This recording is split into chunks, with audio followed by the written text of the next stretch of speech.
Hello, I'm Everett Collins, and I'll be doing my sprint review for Sprint 2.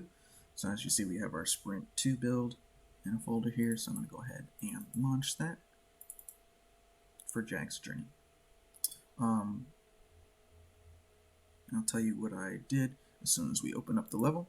I'm going to go ahead and open up our MVP level.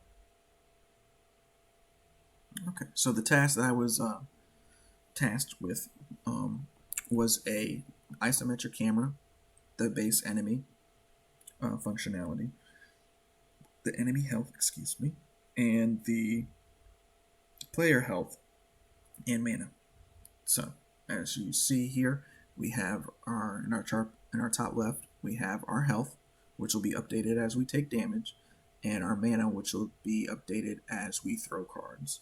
Um, I'm going to go ahead and talk about our isometric camera. As you see, we have our um, almost 45-degree angle view here, and I added a post-process effect on our camera. So as you can see, in the foreground we have our trees and our buildings that are blurred at the bottom, so nice little effect there, as well as in the top part of our view, we see that the bridge is blurred.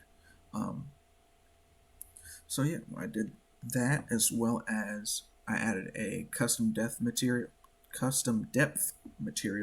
excuse me, to our character. So when you go behind buildings or behind objects or characters, you're still able to be seen, and the camera is not blocked, so you know where you are in the game.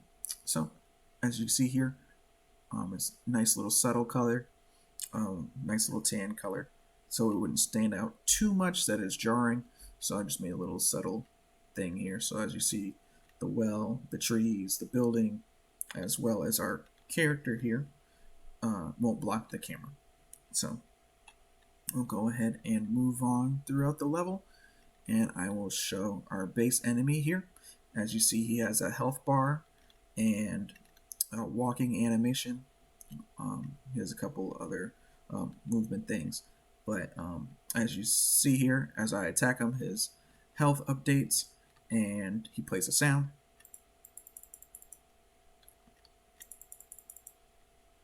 And then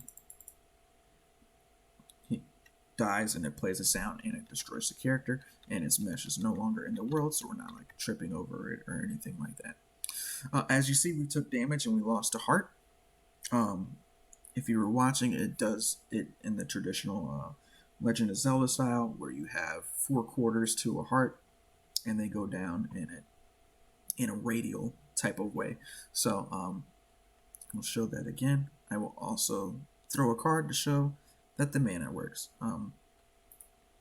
So as you see, the mana goes down. I'm not sure why, but it was working that the health, I mean, not the health, but the mana would regen over time if you cast. And even if you run out of mana,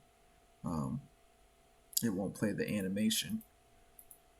So I'm out, and it shouldn't. So for whatever reason, the regen works when the mana is all the way down, and now it's doing it. That's strange, but I see the regen works. So once you throw, it'll regen, so you can throw more cards as you proceed. But I'm just going to show you that the health updates if you haven't seen it. So we'll do that again. Let's see if it'll hit me some more, just so you can see the radialness. So yeah, as you see there, we have a so we have one full heart and 3/4 of a heart, with a total of 7 health. Now we have 6, as you can see. What we've come across is that as the character takes damage, once it hits 0, we can still move. and we have it set in our event graph that um, once it hits 0, you should be dead. But for whatever reason, it is not working. So the health is 0, as well as the heart is 0, and that should kill you. But for whatever reason, it's not playing the animation. So we'll just get hit by the enemies a little bit more, and you can see the death animation, and then we get our game over screen. So that's basically it on my part. So I'm going to go ahead and go back to the main menu and exit. But yeah, that's all my time. I had the isometric camera, the base enemy health, as well as the base enemy's movement and death calculation. I had the health widget and the mana widget for our character that updates as you take damage and as you throw spell cards. But yep, that's it. Hope you guys enjoyed.